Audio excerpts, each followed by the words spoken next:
Panginoon, dahil siya ang dahilan ng lahat, mga kapatid. Ano man yung pagsubok ba na dito sa malayo man sa mga magulang, sa mga mahal sa buhay, pero may binibigay siyang mga awa para suklatin yung pagmamahal ng aking mga magulang. So, sa kanya yung mataas na papurit, pasasalamat at akin siyang handoon.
Amen? Awitan mo natin ang ating mahal.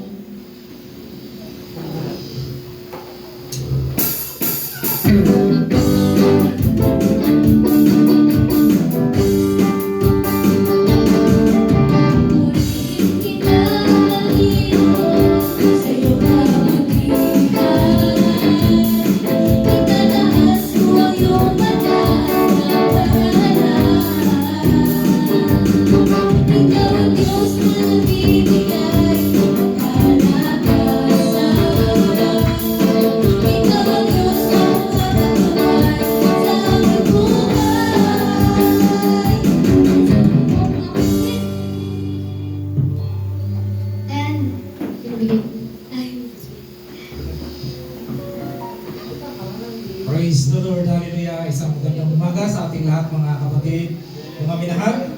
At lalong higit sa ating inakilang Diyos, siya maluwalhating pagbati sa Kanya at sa ating Pastor Manuel Senior, Pastor Arnel, at sa lahat na nandito ngayon. Ako po ay lubos na nagpapasalamat sa umagang ito, kahit nadili ako punti kasi in-adjust ko pa yung kadina ko. So, medyo tagalan. So, at least nakarating pa rin ako nakatiwasay. Salamat sa Traveling Mercy na binigay ng Panginoon. At sa araw-araw na pagkibaka sa trabaho sa araw at mabuti walang ulan sa mainit na lugar. So, salamat din. At sa mga ito mga kapatid, ako po ay magre-resign na siguro. Sa dalian baka next month, iba ko lang pauwi ako. Maraming kontrobersyal na minsan hindi ko nagawa, pero siyempre as a foreman, lahat ng mga mali ng mga tauhan ko sa akin talaga bagsak. So ang mali lang kasi diyan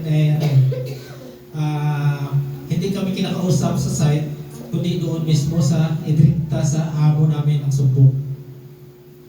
Yan ang mali din sa ilang ulit ko na din sinabihan yung engineer ko na, sir, yung tao natin palagi nang absent, ano action natin dyan? So, wala. Parang nonsense. So, nakaraan, may nagsumbong doon sa boss namin sa Iloilo, na ganito ganyan. So, nag-decision ko, sabi ko, ako na lang magkusa. So, ganun. So, kaya nga, kinakalungkot ko na minsan kong gabi, naaalala ko, sabi ko, namimiss ko rin ang lugar nito, kahit sasabi ko, kahit na sana, sa isang taon na lang kasama tayo dito na matagal, pero yun nga, sabi nila kung may yung tawag na accuser of the brethren, minsan, kahit sa labas o loob ng iglesia, meron talagang accuser. So, ang bagay na yun kasi mga kapatid, hindi ko naman, ako as a foreman, gano'n nga.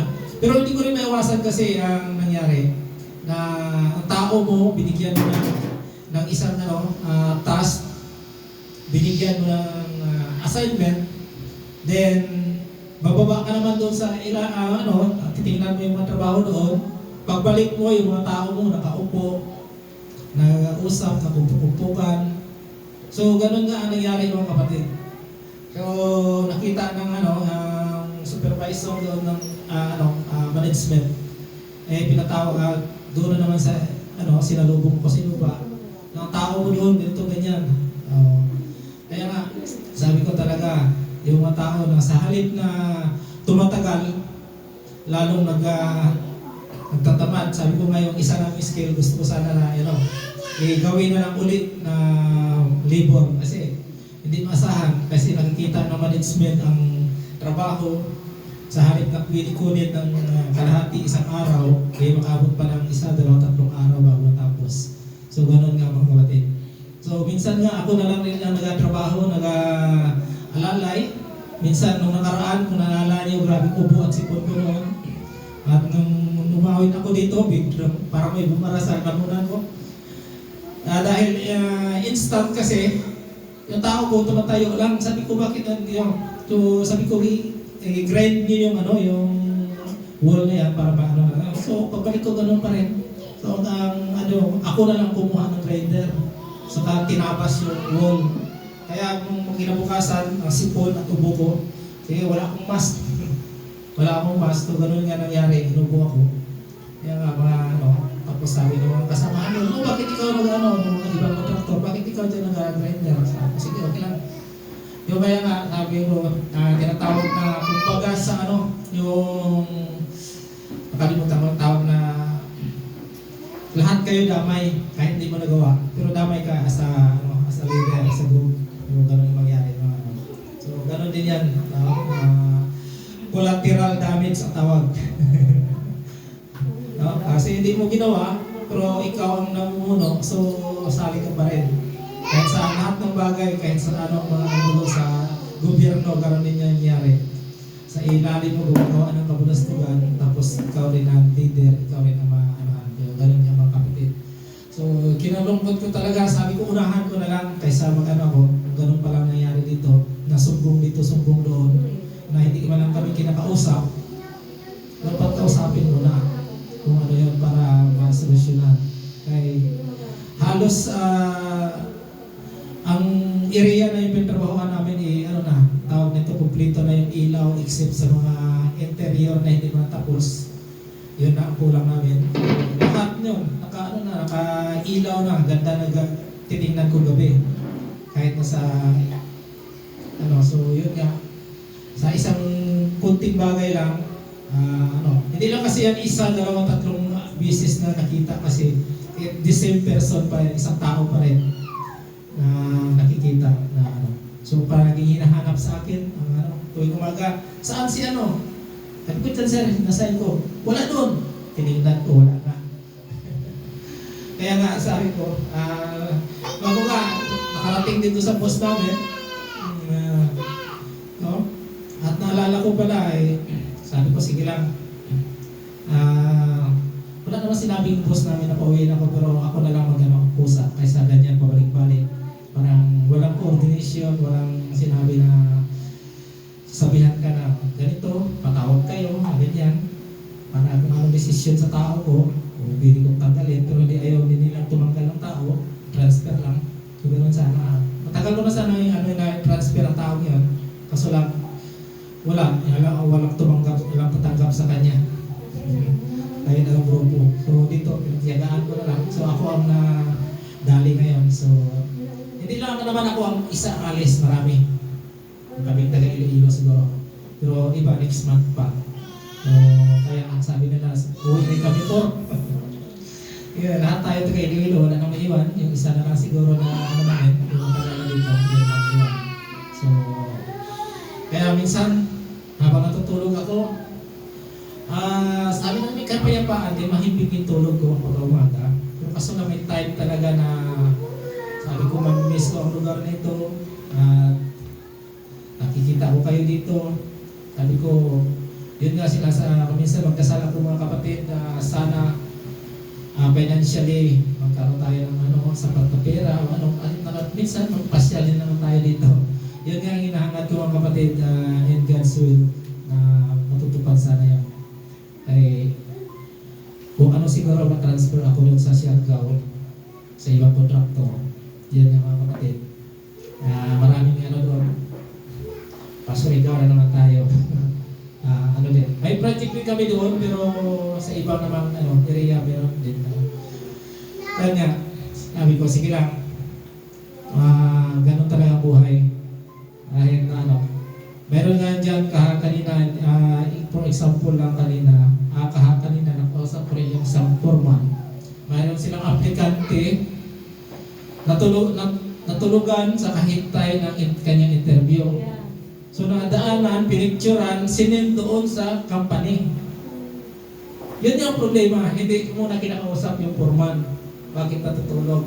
Tinawagan yung foreman, then nausap sila, aplikante pa man lang yun. Natulugan yun, nakahintay ng So ganun nga mga false accusation. So ganun nga mga kapatid. Kahit anong effort ko sa dyan. Malapit naman lang din matapos yung trabaho namin dyan. Makailaw na lahat. Except sa mga area na hindi matapos ang interior. So ganun nga. Kaya ako mga kapatid, ko talaga ako. Unahan ko na lang. Hindi na ako sabi na pagsabihan pa ako, mag-resign ka na. Hindi, ako na mismo mag-resign. Tayo na binabantayan dyan. So, nakakalungkot na. So, minsan nga sabi ko, laban lang. Sabi ko, siguro may purpose ang Panginoon. So, saan ko dalhin ang aking mga pangarap o ano kahit ano. Actually, sabi ko, wala namang problema kay may pension ako. Sabi ko, nandiyan na naman. Tinignan ko ang bank account ko doon sa uy, may pumasok ng pera na naman. Kaya nasabi ko, okay lang, kahit magtambay mo na ako, relax. At least, sabi ko, hindi tayo pinabayaan ng Diyos. So kaya mga kapatid, I hope isang mga iwan ko na patuloy na tayo sa hamon ng buhay, kahit pa ba na mangyari sa ating buhay, and the good times and the bad times, patuloy na tayo sa ating adikain. Lalo-lalo na hindi dito sa temporary lang ang ating buhay dito sa sanlibutan. Ang ating palagi palagi nating ang ating paningin sa itaas ng ating bahay ay nandoon sa langit, hindi dito. So, ano bang mga pagsubok, kayanin natin yan. Kaya ako sinabi ko na kahit na mayroong mga burden sa aking, kahit nakabigatan sa aking dibdib, pero mayroon akong Diyos na nakapayapaan sa aking pag-iisip at sa aking puso. Kaya salamat at sa ito mga kapatid. Hindi mo na ako mag-handle ka ulit. Medyo pa yung boses ko. At salamat sa ating Panginoon. To God all be the glory.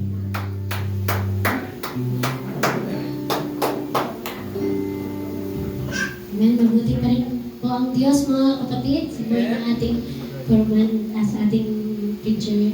Pray. Ayun, nagpapasalamat din kami for sa nakasama ka namin dito at may 1 month pa mga kapatid. Ayan, may 1 month pa tayo para makasama si Forman. At isang paalala lang din mga kapatid, saan man tayo pumunta mga kapatid ay magpatuloy tayo sa ating mahal na Panginoon. Magpagamit pa rin tayo sa kanyang yung siya pa rin yung maitaas sa ating buhay kahit saan man tayo pumunta.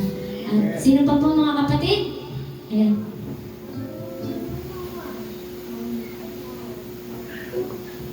God, hallelujah, isang mapagpalang araw po sa ating lahat, sa ating pastor, sa ating mahal na Panginoon. Nais ko itaas sa ating mahal na Panginoon. Hallelujah.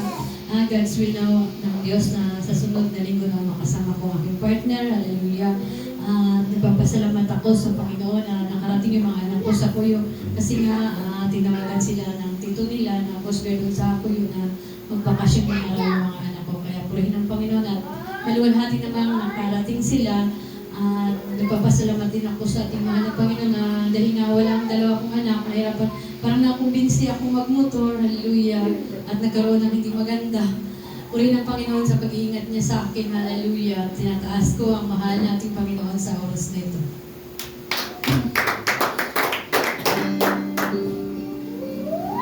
Ayan, mabuti ang Diyos mga kapatid. Awitan natin ang ating mahal na Panginoon. Bigay ng pag-iingat.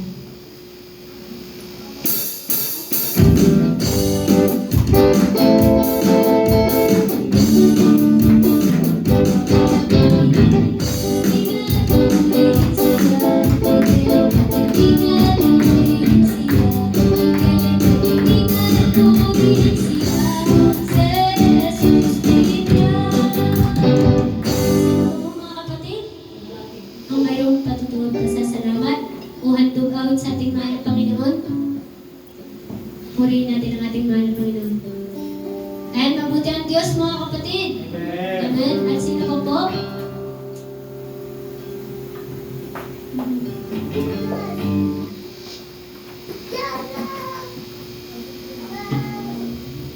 Amen. Praise God.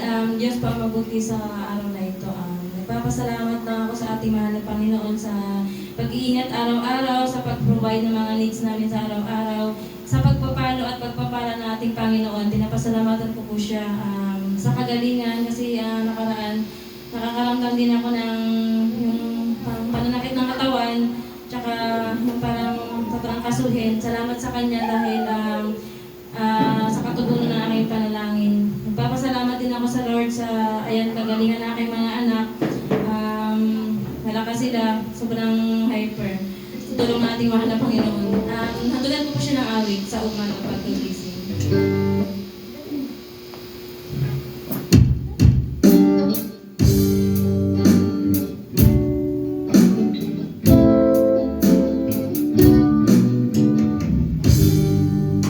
umaga pagkagising, ngalan mo'y buburihin. Puso ko'y laging aawit para sa'yo. Lagi kong nararanasan, katapatan mo'y walang hanggan. Pag-ibig mo'y laging sariwan sa araw-araw. Di ako magsasawa, purihin ka. Buong puso't lakas, minamahal kita. Laging aawitin ang pag-ibig mo sa akin, Panginoong Hesus. Purihin ka. Sa umaga pagkagising, ngalan mo'y buburihin. Puso ko'y laging may awit para sa'yo. Lagi kong nararanasan, katapatan mo walang hanggan. Pag-ibig mo'y laging sariwan sa araw-araw. Di ako magsasawa, purihin ka. Buong puso't lakas, minamahal kita. Laging aawitin ang pag-ibig mo sa akin, Panginoong Hesus. Purihin ka. Di ako magsasawa, purihin ka. Buong puso't lakas, minamahal kita. Laging aawitin ang pag-ibig mo sa akin, Panginoong Hesus. Purihin ka, Panginoong Hesus. Purihin ka. Sa Diyos po ang pinagpapuri ko sa salamat.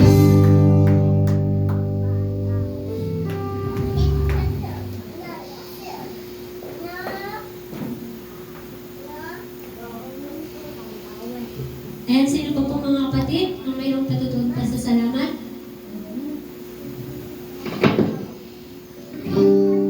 Mabuti ang Diyos, mga kapatid. Amen.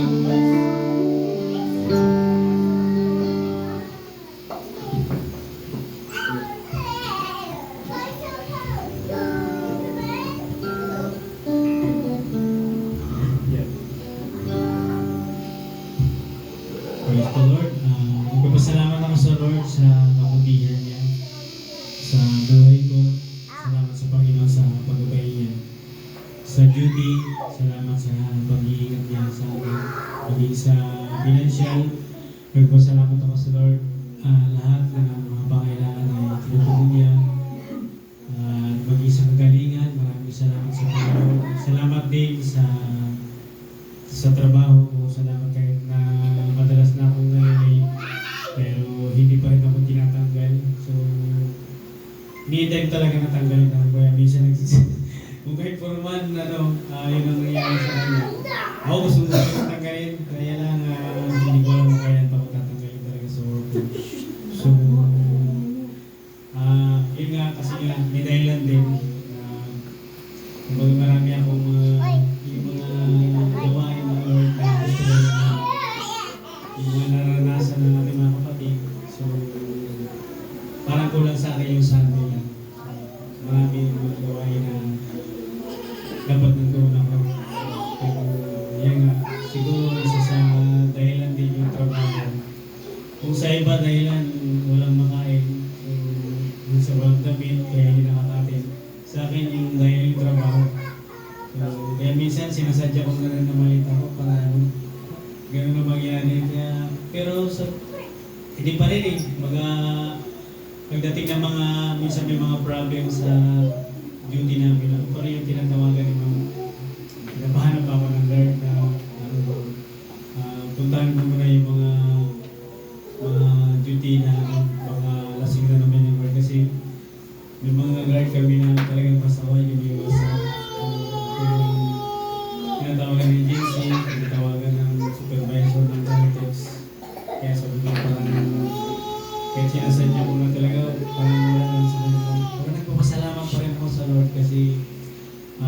Isang dekada na rin po ako dyan sa Nantex. Yung isa sa pinapasalamatan ko. Wala ako talagang naging problema sa mga kasamahan ko, maging sa mga kapaligiran. Kasi may mga na-dutyhan din ako na nakaranas ako na inakyat yung duty ko. Nagtangkang mga nakaw. So may mga gulo akong nakakuha. Pero dito sa Caltex talagang mababay talaga yung mga tao. Kahit na malapit siya sa painuman, mga bar, pero pagdating sa mga maguluhan talagang yung pag-iingat ng Panginoon nandun talaga. So, may mga pumapasok din, no? May mga akala nila, bahay nila, minsan may tao na nagdadala ng panig doon. Sabi ko, uwi ka daw, sabi ko, saan ka ba? Saan ka ba galing? Bakit dito? So, niniwala din sa akin, kahit na mas malaki siya sa akin. So, nilalakihan ko na yung busis ko para sabihin mga tapang na buwan ko dito. Inaanohan ko lang, pero sa loob ko, ginagawa na ako kasi malaki. Delikado. So, ang pinapakita ko lang sa kanila, yung sombrero ko. So, security guard pala dito. Kaya, nagpapasalamat ako dahil sa tagal ko sa duty talaga, naramdaman ko, naranasan ko talaga diyan, Diyos. Yung paggabay niya talaga, pati yung mga disgrasya na naranasan ko dyan, muntik na masunog yung Caltex, pero talagang dahil anak tayo ng Lord, hindi tayo papabayaan. Kahit saan tayo nalahit, kahit saan tayo naroon, sasamahan tayo ng Panginoon. At minsan ay gagamitin yung ating mga kaibigan, yung kapwa sa trabaho. Minsan, may mga time na may mga pagkakamalian guard, pero meron ginagamit ng Diyos para ipagtanggol.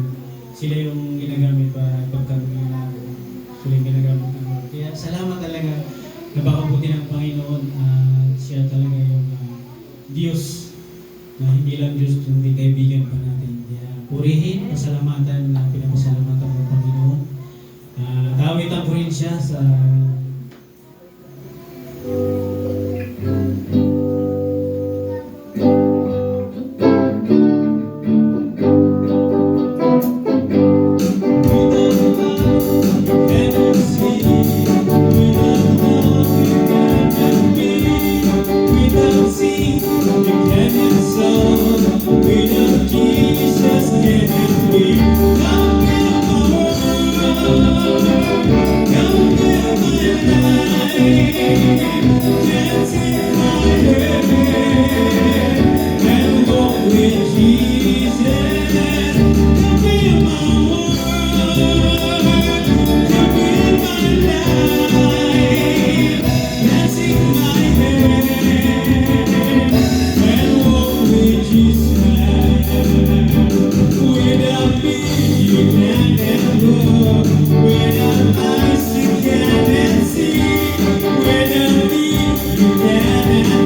paggalang bugati sa ating pinamamahal na Panginoon.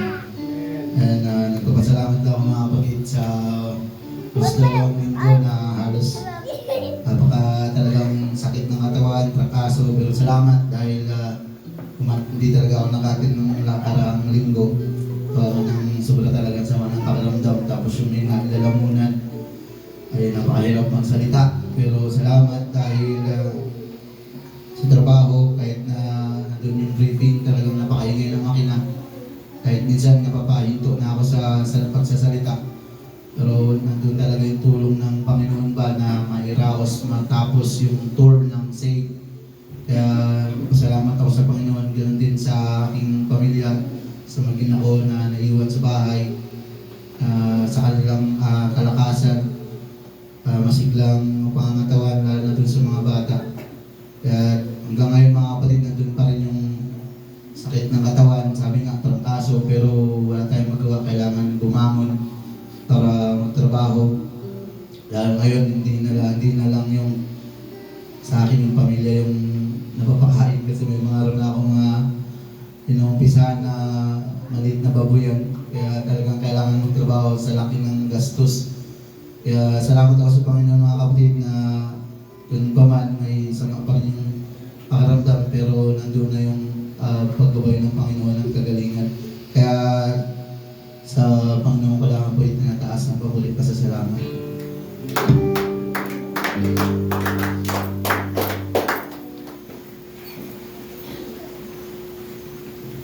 Ayan, sino pa po mga kapatid?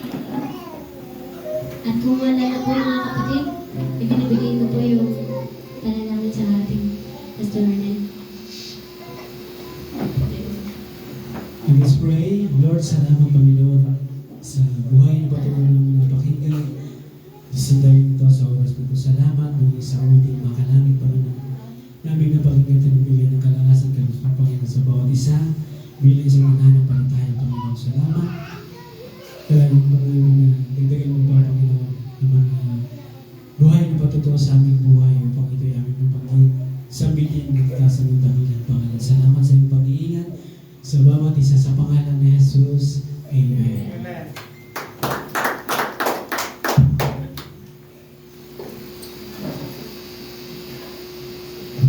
God bless you, Ma'am Colleen, sa pagdala ng testimony at sa panalangin sa ating Pastor Rodel Puso.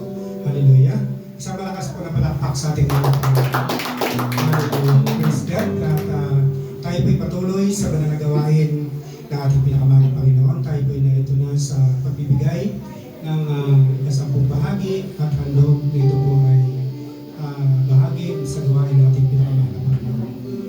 Sabi naman na nakasulatan, magbigay ang bawat isa ayon sa pinasya ng kanyang puso, huwag mabigat sa loob dahil sa napipilitan, sapagkat iniibig ng Diyos ang pusang nagbibigay ng may kagalakan. Praise God. At binibig ko po ang awit sa ating Sister Rose sa pagbibigay.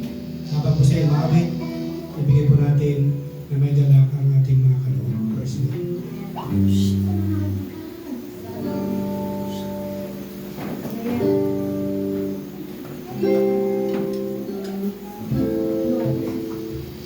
Amen. Hallelujah. Isang mapagparang umaga sa inyo lahat mga kapatid. Malaya po tayo magbigay sa ating Panginoon.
At binibigyan ko po panalangin sa ating kutsari, sa mga kaloob.